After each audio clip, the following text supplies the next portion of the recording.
Buenas tardes, ¿cómo están? Vamos a empezar nuestro estudio de hoy, que es sobre las líneas de reforma, la segunda parte. Esto es a continuación de lo que habíamos visto el sábado pasado, que vimos que Dios se revela, Él se revela en la naturaleza, en la Biblia, en su palabra, y se muestra, ¿verdad? Pero vemos que Él no cambia y que Él trabaja siempre de la misma forma, en su trato con la humanidad, así como en la naturaleza. Eso le hemos dicho que Él trabaja con patrones. ¿Se acuerdan que la semana pasada habíamos leído Eclesiastés 1, 9 al 11? Que básicamente, ¿qué es lo que dice? No hay nada nuevo debajo del sol. No hay nada nuevo debajo del sol, que lo que fue es, y lo que será ya es. Simplemente podemos decir que la historia se repite. También vimos en 1 Corintios 10, 11, que dice que todas las historias del pasado han sido escritas como ejemplo para nosotros que alcanzamos los fines de los siglos. Perfecto. Todo lo que está en la Biblia, todas esas historias del Antiguo y Nuevo Testamento son ejemplo. Y vimos que la palabra ejemplo también la podemos reemplazar o es sinónimo de la palabra tipos. Símbolos, figuras. Eso lo habíamos visto la semana pasada. Entonces podemos ver también en Conflicto de los Siglos, capítulo 20, primer párrafo, que decía que, alguien que también me lo dice, que Dios en cada movimiento de reforma hay una sorprendente similitud. Eso nos insta a estudiar otros movimientos de reforma y otras historias para ver cómo va a ser cómo va a ser el final de la historia, ¿verdad? Primera de Pedro 10 al 12, Primera de Pedro 1, 10 al 12, habíamos visto también, que dice básicamente que los profetas escribieron más para nuestro tiempo que para el tiempo de ellos, y que todas las historias del pasado son relevantes para nosotros. Así que eso es lo que habíamos más o menos revisado, y hoy vamos a ver la historia de la última generación y cómo encuentra su paralelismo en otras historias. Siguiendo con el repaso, ¿se acuerdan que lo habíamos mencionado? Jesús utiliza mucho el modelo de la agricultura como parábola para hablar del Evangelio, del trabajo del Evangelio en los corazones y cómo Dios se manifiesta. Entonces, hablando del modelo de la agricultura, vemos que hay varias etapas en el proceso hasta que se forma un grano, un fruto maduro, ¿verdad? Sabemos que acá, que al principio en la tierra, cuando no hay nada, ¿qué es lo que hay? Hay espinos. Nunca hay una tierra vacía, rara vez. Si no hay nada plantado, hay espinos. Para que Jesús pueda plantar la semillita, un corazón nuevo y dar un fruto, ¿qué hay que hacer primero? Se limpia la tierra, se ara, se sacan esos espinos, se reforma la vida, ¿verdad? Dios nos pone el Evangelio en el corazón y empieza a germinar, ¿verdad? Una plantita. ¿Gracias a qué? Gracias al trabajo de una lluvia temprana. Lluvia temprana. Crece más la plantita hasta madurar un grano.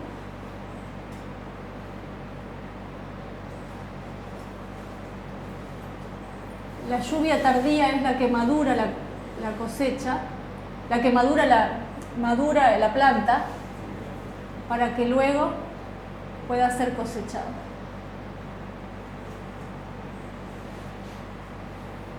Esta línea nos representa un proceso del crecimiento de una planta. Jesús usó esta parábola para comparar el trabajo del Evangelio en el corazón, el trabajo de salvación que Él quiere hacer en nosotros. cosecha. Lo vimos así en estas etapas. Ahora, hablando del futuro, hablando de nuestra generación, siempre vamos al libro, como adventistas vamos al libro del conflicto de los siglos para referirnos a cuáles son los eventos de los últimos días. ¿Qué es lo que todos esperamos? Esperamos a Jesús, esperamos la lluvia tardía, sí, pero nuestra última expectativa, ¿cuál es?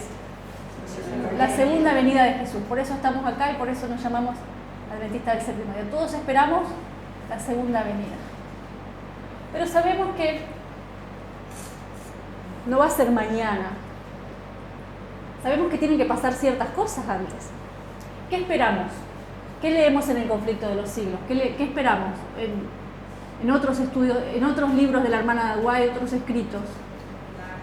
Esperamos que haya 7 plagas, sabemos que las van a ver. Esperamos que va a haber un juicio, ¿verdad? Va a haber un juicio a toda la humanidad que va a estar seguido por las 7 plagas.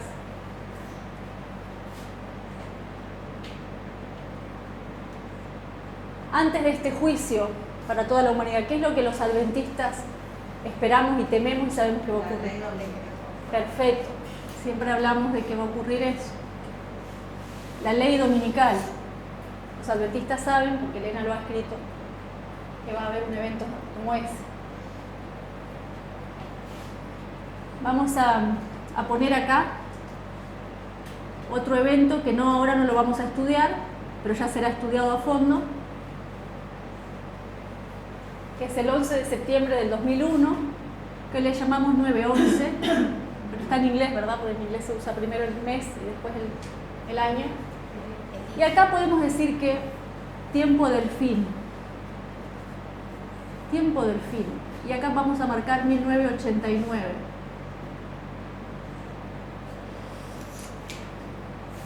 Antes de esto,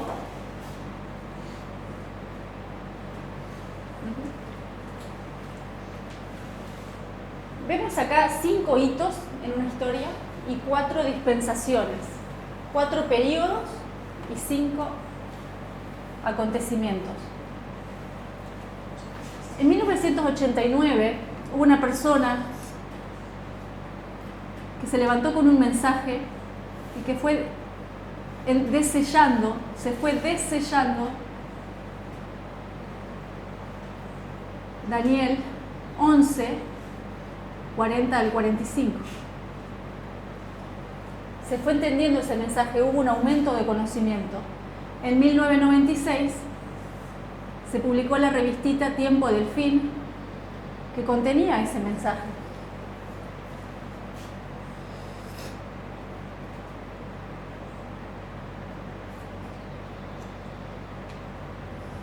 Vamos a comparar ahora con otras líneas.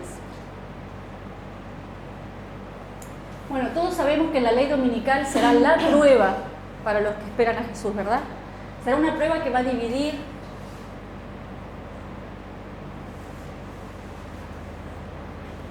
al mundo en 2 clases. Sabemos que acá también vamos a conquistar al mundo. Sabemos que acá va a haber un fuerte pregón o alto clamor, ¿verdad?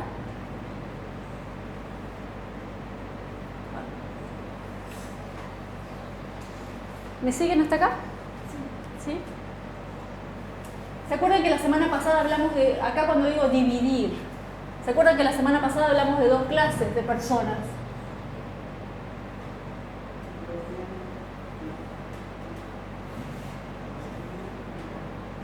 Los obedientes y los desobedientes.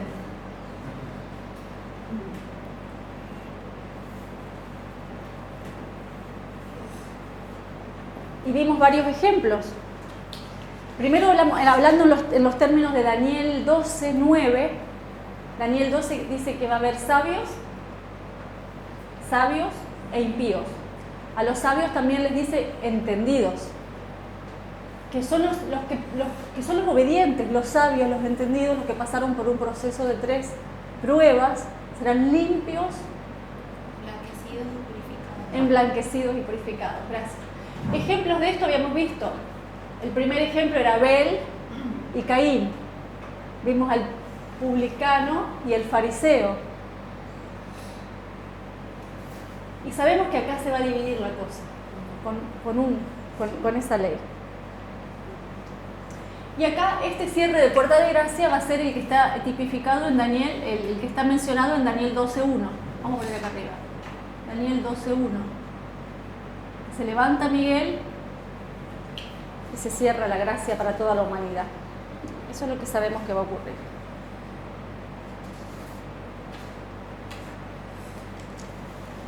Ahora vamos a estudiar. Esta sería la historia de los 144.000. Acá lo voy a poner.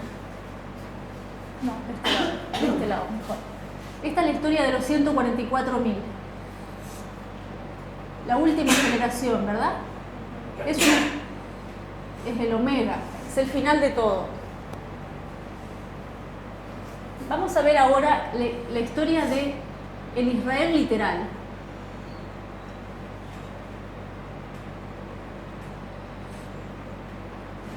Esta es la historia de... Nosotros sabemos, todo adventista sabe que nos llamamos el Israel espiritual como grupo, ¿verdad? O sea, somos la iglesia adventista, es el Israel espiritual. Tenemos un Israel literal, que es tipo del Israel espiritual, ¿verdad? Que es un símbolo, que es una parábola. El Israel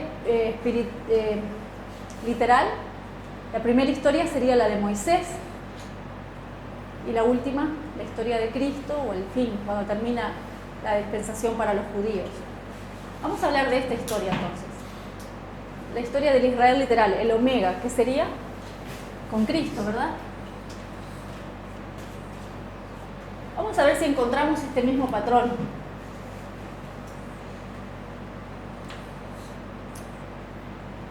Otro color.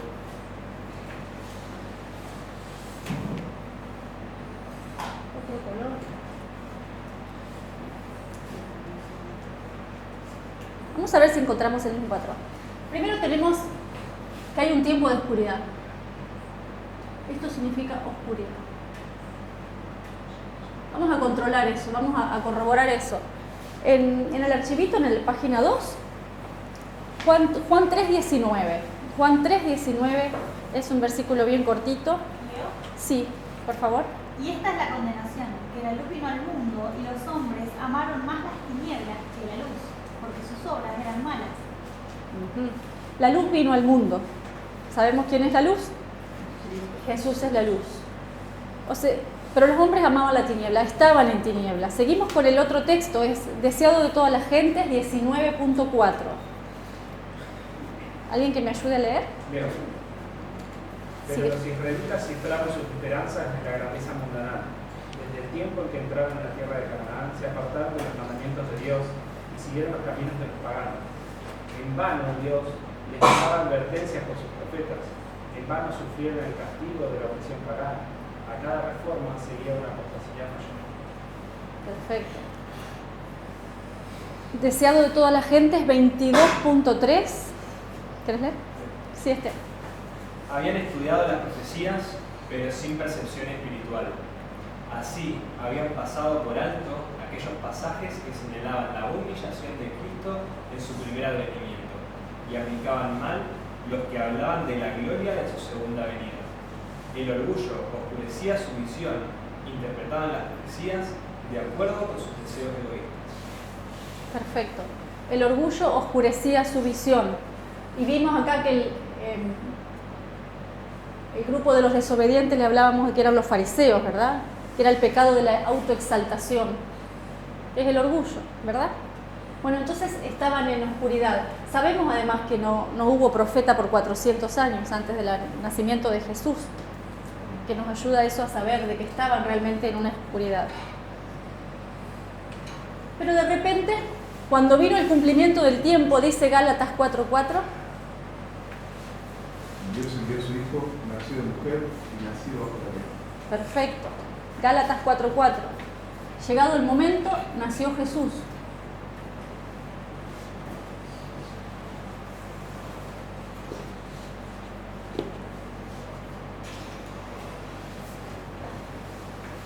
La siguiente cita, que está en Deseo de toda la gente, es 23, párrafo 2 y 3. Voy a leer solamente lo que está subrayado. Dice, la profecía de Daniel revelaba el tiempo de su advenimiento, pero no todos interpretaban correctamente el mensaje. Y la última parte del párrafo 3 dice, así también fue determinado en el concilio celestial la hora en que Cristo había de venir, y cuando el gran reloj del tiempo marcó aquella hora, Jesús nació en Belén. Entonces, acá alineamos el tiempo del fin con el nacimiento de Jesús. Nos dice en Deseo de toda la gente, página 29, se nos dice que había indiferencia. Leo la última parte que está subrayada. Dice, la misma indiferencia reinaba en todo Israel. Los corazones egoístas y amantes del mundo no se conmovían por el gozo que embargaba a todo el cielo. Solo unos pocos anhelaban ver al invisible, y a tales fue enviada la embajada celestial.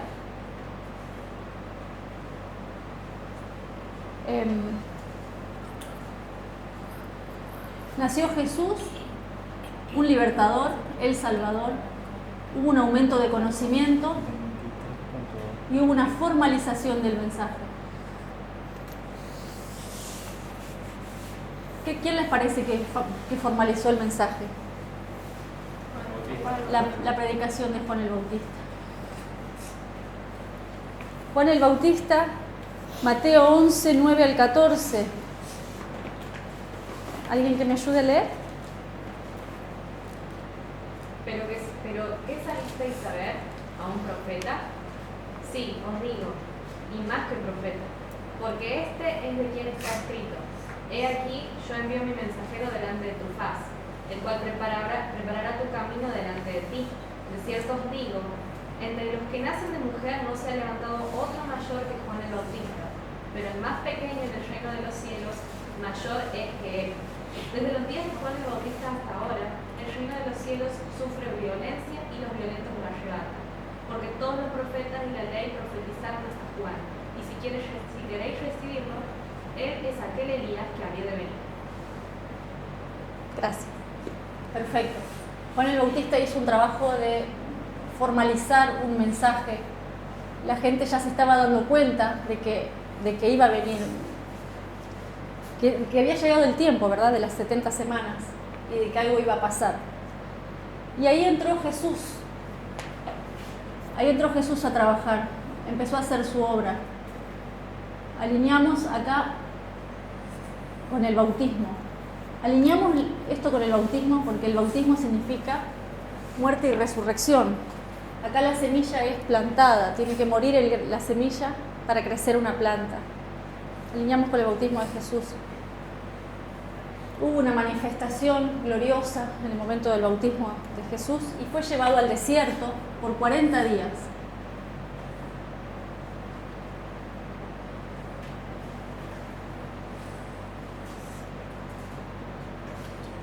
Y acá vamos a poner el año 27 después de Cristo. Y acá vamos a usar el año 34 después de Cristo. Sabemos que en el año 34 se cumplió las 70 semanas, la profecía de las 70 semanas que están en Daniel, y también se cumplía la última semana, ¿verdad? Acá tenemos la cruz. A la mitad de la semana Cristo murió. Y acá vamos a poner el Pentecostés. Jesús trabajó. ¿Cuál era el objetivo? Dios quiere salvar a todo el mundo.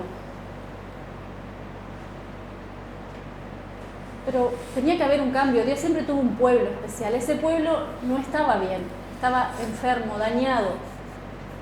Jesús vino y Jesús no fue a predicar a todo el mundo. Trabajó en Palestina, en Galilea. Él trabajó con un grupito chico de personas que tenían que aprender. 12 fueron llamados al principio, a quienes Él les enseñó personalmente, para que esos 12 después le comunicaran el mensaje al resto de la nación y todos juntos llevaron el mensaje al mundo, a los gentiles, ¿verdad? Pero Jesús tuvo que hacer un trabajo aquí. ¿Puedo comentar? Sí. Entonces, el objetivo que Israel tenía como nación desde que había sido colocada en la tierra de Canaán era justamente llegar a las naciones y que todos se enteren de Dios, ¿no? Y de sus leyes. Pero el pueblo de Israel entró en tal apostasía que les hacía daño. En vez de compartir a Dios con, por ejemplo, los samaritanos, los trataban mal y no los querían saludar. Entonces, la gente, los gentiles del mundo, tenían una visión horrible de lo que era Dios por los judíos. Y como el objetivo siempre fue alcanzar el mundo entero, el proceso este de reforma con la venida de Cristo y él, cuando llama a sus discípulos y empieza este movimiento, que empieza chiquitito con Juan el Bautista, pero después crece, tenía el objetivo que era el objetivo original, alcanzar a todas las naciones. Pero ahora lo iban a poder lograr porque se estaban quitando sus ideas preconcebidas que estaban erradas. Perfecto. Perfecto. Sí, muy claro. Hay un principio que vemos ahí en la historia, y es que el juicio comienza por la casa de Dios. Comienza por aquellos que recibieron la mayor cantidad de luz. Y vemos que después de los 400 años de oscuridad, la luz, el aumento del conocimiento, Dios se lo dio a aquellos que lideraban el pueblo de Dios. Porque los sabios del oriente fueron al templo, porque el ángel Gabriel se le apareció a Zacarías en el templo, Ana y Simón hablaron en el templo. O sea, fueron luces que Dios le dio a los primeros que iban a ser juzgados. Entonces, es un principio que nos muestra el mundo. Perfecto, gracias. Sí, aquí vamos a mencionar que Jesús trabajó por Israel, pero el pueblo de Israel en dos grupos, en dos etapas, ¿verdad? Entonces acá tenemos Israel en dos grupos o dos etapas. Primero, con sus 12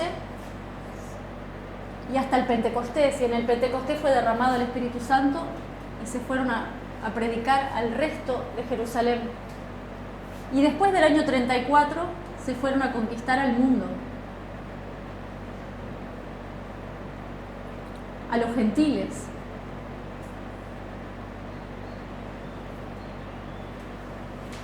¿Verdad? Perdón, sí, puse acá Israel y mundo, pero el Israel en dos etapas. O sea que vemos que hay tres grupos de personas. Eso lo vamos a estudiar más adelante, no es el objetivo de hoy.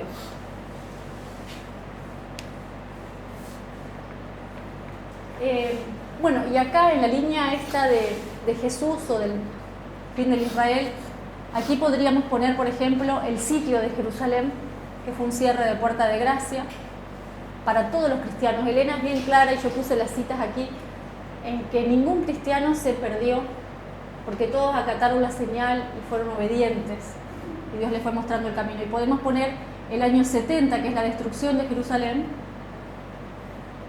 como la segunda venida. Podemos leer unas citas, pueden haber otras opciones, puede haber otra opción acá, pero vamos a leer algunas citas. Vamos a repasar, es el primer capítulo. Sí, un momentito. Vamos a leer el de la página 4, que está en Conflictos de los Siglos, página 29, párrafo 3. Ni un solo cristiano pereció en la destrucción de Jerusalén. Cristo había prevenido a sus discípulos y a todos los que creyeron sus palabras, esperaron atentamente las señales prometidas. Cuando viereis a Jerusalén cercada de ejércitos, había dicho Jesús, sabed entonces que su destrucción ha llegado. Entonces los que estuvieren en Judea huyan a los montes, y los que en medio de ella vayan. Después que los soldados romanos, al mando del general Cestio Galo, hubieron rodeado la ciudad, abandonaron de pronto el sitio de una manera inesperada. Y eso cuando todo parecía favorecer un asalto inmediato. Perdía ya la esperanza de poder resistir el ataque y los sitiados estaban a punto de rendirse, cuando el general romano retiró sus fuerzas sin motivo aparente para ello. Pero la provisoria misericordia de Dios había dispuesto los acontecimientos para bien de los suyos. Ya estaba dada la señal a los cristianos que aguardaban el cumplimiento de las palabras de Jesús, y en aquel momento se les ofreció una oportunidad que debían aprovechar para huir, conforme a las indicaciones dadas por el maestro. Los sucesos se desarrollaron de modo tal que ni los judíos ni los romanos hubieran podido evitar la huida de los creyentes. Habiéndose retirado Cestio, los judíos hicieron una salida para perseguirle, y entre tanto que ambas fuerzas estaban así empeñadas, los cristianos pudieron salir de la ciudad, aprovechando la circunstancia de estar los alrededores totalmente despejados de enemigos que hubieran podido cerrarles el paso. En la época del sitio, los judíos habían acudido numerosos a Jerusalén para celebrar la fiesta de los tabernáculos, y así fue como los cristianos esparcidos por todo el país pudieron escapar sin dificultad. Inmediatamente se encaminaron hacia un lugar seguro en la ciudad de Pelia, en tierra de Perea, allende el Jordán. Perfecto. Bueno, sabemos que en esta época fueron todos los viajes misioneros y se predicó el Evangelio realmente a gran parte del mundo conocido. Y acá fue el cierre de Puerta de Gracia para los judíos, podemos verlo así. Y después tenemos en el conflicto de los siglos, página 34, pero vamos a leer solamente las porciones que he subrayado. Vemos que Elena de White compara la destrucción de Jerusalén con la segunda venida de Cristo. Así que hay en la página 34 y la página 35. Vamos a leer solamente la parte que está subrayada, si alguien me quiere ayudar con voz audible. La profecía del Salvador, referente al juicio que iba a caer sobre Jerusalén, va a tener otro cumplimiento, y la terrible desolación del primero no fue más que un pálido reflejo de lo que será el segundo. En lo que acaeció a la ciudad escogida, podemos ver anunciada la condenación de un mundo que rechazó la misericordia de Dios y pisoteó su ley. Pero en aquel día, así como sucedió en el tiempo de la destrucción de Jerusalén, el pueblo de Dios será librado, porque serán salvos todos aquellos cuyo nombre esté inscrito para la vida. Isaías 4:3. Nuestro Señor Jesucristo anunció que vendrá la segunda vez para llevarse a los suyos. Perfecto. Vemos que hay un paralelismo. Ella infiere de que va a ser similar o que esto representa esto, ¿verdad? Y también hubieron plagas en ese periodo que estaba sitiada Jerusalén. Así que por eso también ahí le podemos poner en paralelo. Ahí vemos cómo esta historia la podemos alinear con esta. Y ahora vamos a otra historia. Vamos a la del comienzo del Israel literal. Vamos a Israel literal alfa. Podríamos decir Moisés, pero abarca más que la historia de Moisés, no es solamente la historia de Moisés. Moisés, Josué. Claro, por eso pongo Israel literal. Acá también abarca más que Cristo, ¿verdad? Abarca los seguidores de Cristo. Bueno, vamos a ver algunas citas. El nacimiento de un libertador es lo que nos marca el tiempo del fin. El nacimiento de Moisés. ¿Estaban en oscuridad ellos? ¿Estaban en cautiverio? Cuando decimos oscuridad decimos cautiverio también, ¿eh? Estuvieron 400 años en Egipto trabajando como esclavos. Miren, en Patriarcas y Profetas 305 dice: durante su esclavitud en Egipto, muchos de los israelitas habían perdido en alto grado el conocimiento de la ley de Dios. Habían mezclado los preceptos divinos con costumbres y tradiciones paganas. Dios los llevó al Sinaí y allí con su propia voz proclamó su ley. O sea, estaban en oscuridad, habían mezclado todo. Nace un reformador, Patriarcas y Profetas 2:21.1. ¿Alguien que me ayude a leer? Leo. Sí. Mientras este decreto estaba en vigencia, les nació un hijo a Amram, hijo Cabed, israelitas devotos de la tribu de Leví. El niño era hermoso y los padres, creyendo que el tiempo de la liberación de Israel se acercaba y que Dios iba a suscitar un libertador para su pueblo, decidieron que el niño no iba a ser sacrificado. La fe en Dios fortaleció sus corazones y no temieron el mandamiento del rey. Perfecto. Bueno, un libertador, un reformador que nace allí. Dios levanta a Moisés para que saque a su pueblo, para hacer un trabajo. Lo mismo que Dios levantó a Juan el Bautista y a Jesús para sacar a su pueblo de la oscuridad, para que hagan un trabajo. ¿Verdad? Ahora, Moisés fue instruido sobre lo que tenía que hacer. A él se le reveló. Miren esta cita en Patriarcas y Profetas 2:51.1. Leo solamente la parte subrayada. Leo desde arriba. A los ancianos de Israel les comunicaron los ángeles que la época de su liberación se acercaba y que Moisés era el hombre que Dios emplearía para realizar esta obra. Los ángeles también instruyeron a Moisés, diciéndole que Jehová le había elegido para poner fin a la servidumbre de su pueblo. Así que Moisés tuvo un aumento de conocimiento y fue formalizado su mensaje. La formalización del mensaje la vemos en la zarza ardiente. Y acá, si leemos en Patriarcas y Profetas, página 227, 2829, hay varias citas donde vemos cómo Dios se le revela a Moisés y le da el mensaje. Tienes que ir a Faraón y decirle esto y esto, y él te va a decir esto, pero tú dile lo otro. Ahí se le formalizó el mensaje. Ocurrió eso, y luego acá vamos a poner en este hito, él saca al pueblo, vamos a poner el Mar Rojo.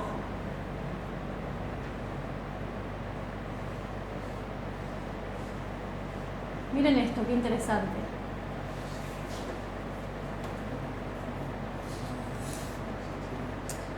En 1 Corintios 10:12, ¿alguien que lo lea? Porque no quiero, hermanos, que ignoréis que nuestros padres todos estuvieron bajo la nube y todos pasaron el mar y todos en Moisés fueron bautizados en la nube y en el mar. Pablo compara al pasaje del Mar Rojo como un bautismo. Interesante ese versículo. Y también hay un versículo interesante, Éxodo 14:21. Y extendió Moisés su mano sobre el mar, e hizo Jehová que el mar se retirara por recio viento oriental toda aquella noche, y volvió el mar en seco, y las aguas quedaron divididas. Perfecto. Entonces el agua se separó con un viento oriental. Ahora los que ya están viniendo hace tiempo a estas clases saben por qué estamos alineando el 9:11 con el cruce del Mar Rojo.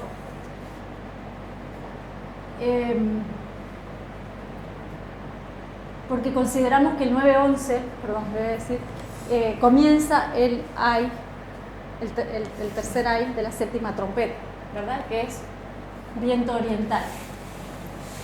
¿Qué pasó con el pueblo de Israel? Se fueron al desierto también, y también 40 años, no 40 días, estuvieron en el desierto.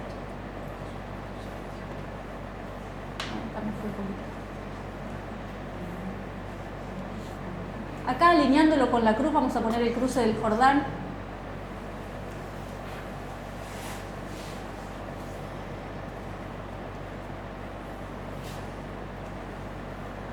Y acá vamos a poner la primer conquista que tuvieron. Ellos tenían una tarea, era conquistar Canaán y ser luces.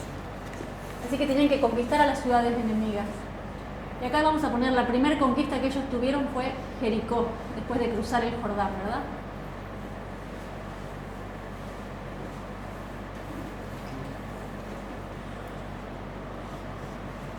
Acá en Jericó, ellos comienzan su tarea. Se estuvieron preparando en el desierto, se purificaron, cruzaron el Jordán, hicieron altares, y Dios los usó. Y la caída de Jericó sabemos que fue milagrosa, muy milagrosa. Igual que después del Pentecostés se bautizaban de a 3.000. Vemos muchos milagros, ¿verdad? Así que vemos ahí también una manifestación importante. Después de Jericó ellos conquistaron Ai, una pequeña ciudad.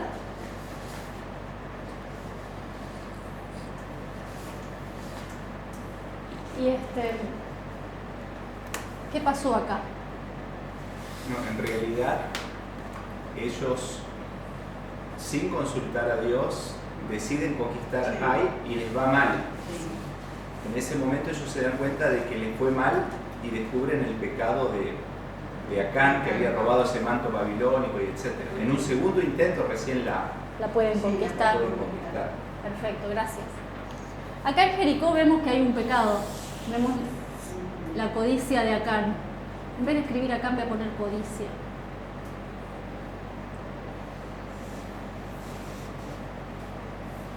y acá no se cumplió el plan establecido por Dios. Esta historia es una historia de falla. Acá ellos no lograron cumplir el objetivo de Dios. Vemos acá, vamos a leer una cita donde habla de la codicia. Primero vamos a leer en Patriarcas y Profetas 470.4. Dice: el pecado mortal que condujo a Acán a la ruina tuvo su origen en la codicia, que es entre todos los pecados el más común, el que se considera con más liviandad. Mientras que otros pecados se averiguan y se castigan, cuán raro es que se censure siquiera la violación del 10º mandamiento. La historia de Acán nos enseña la enormidad de ese pecado y cuáles son sus terribles consecuencias. ¿Todos recuerdan el pecado de Acán? ¿Se acuerdan que él vio? Vamos a leer en Josué 7, 19 al 21, en beneficio de alguno que no sepa esa historia. Leo. Sí. Dice: entonces Josué dijo a Acán, hijo mío, da gloria a Jehová el Dios de Israel y dale alabanza, y declárame ahora lo que has hecho, no me lo encubras. Y Acán respondió a Josué diciendo: verdaderamente yo he pecado contra Jehová el Dios de Israel, y así he hecho. Pues vi entre los despojos un manto babilónico muy bueno, y 200 siclos de plata, y un lingote de oro de peso de 50 siclos, lo cual codicié y tomé, y he aquí que está escondido bajo tierra en medio de mi tienda, y el dinero debajo de ello. Perfecto. La codicia. Vamos a leer la última cita de hoy, que lamentablemente no está traducida, está en Review and Herald, acá.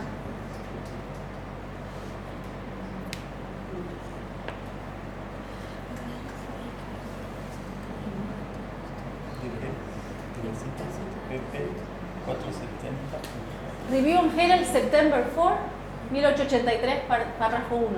La traduje con Dipple, así que lo vamos a leer ahí. Dice: sé celoso y arrepiéntete, es la amonestación de Jesús a la iglesia de la Odisea. Hay algo de lo que arrepentirse. La mundanalidad, el egoísmo, la codicia han estado devorando su vida espiritual. Mientras se adulan a sí mismos que son ricos, que han crecido con sus bienes, que no necesitan nada, Cristo les declara: miserables, miserables, pobres, ciegos y desnudos. Esa reprensión y ese lamento que Jesús hace es el mismo a la Odisea. Está diciendo que la mundanalidad y la codicia es el estado laodicense, ¿verdad? Entonces podríamos decir también que el pueblo de Israel falló, pero porque se convirtió en la Odisea, ¿verdad? Entonces, acá podemos ver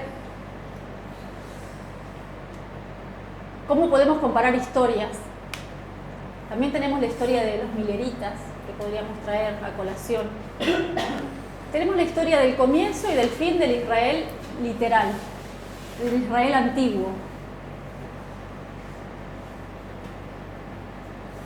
Fallaron. Por supuesto, la historia de Cristo es una historia de éxito. La historia del Israel espiritual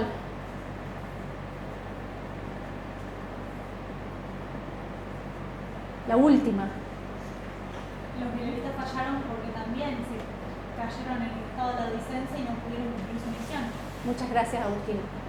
Si estuviéramos la línea milerita, veríamos que Jesús hubiera querido venir en la época de ellos. Hubiera venido antes. Elena lo menciona más de una vez. No tendríamos que estar vagando en el desierto hasta ahora. Pero ¿qué pasó con ellos? No fue una historia de éxito, la de ellos fue una historia de falla. Efectivamente, por el mismo tema, por el estado laodicense, ¿verdad? Vemos que también Dios suscitó a Miller, nació Miller, Dios le dio un mensaje, se preparó un pueblo, Dios se reveló, tenían que conquistar al mundo, pero fallaron lo mismo que falló el Israel literal.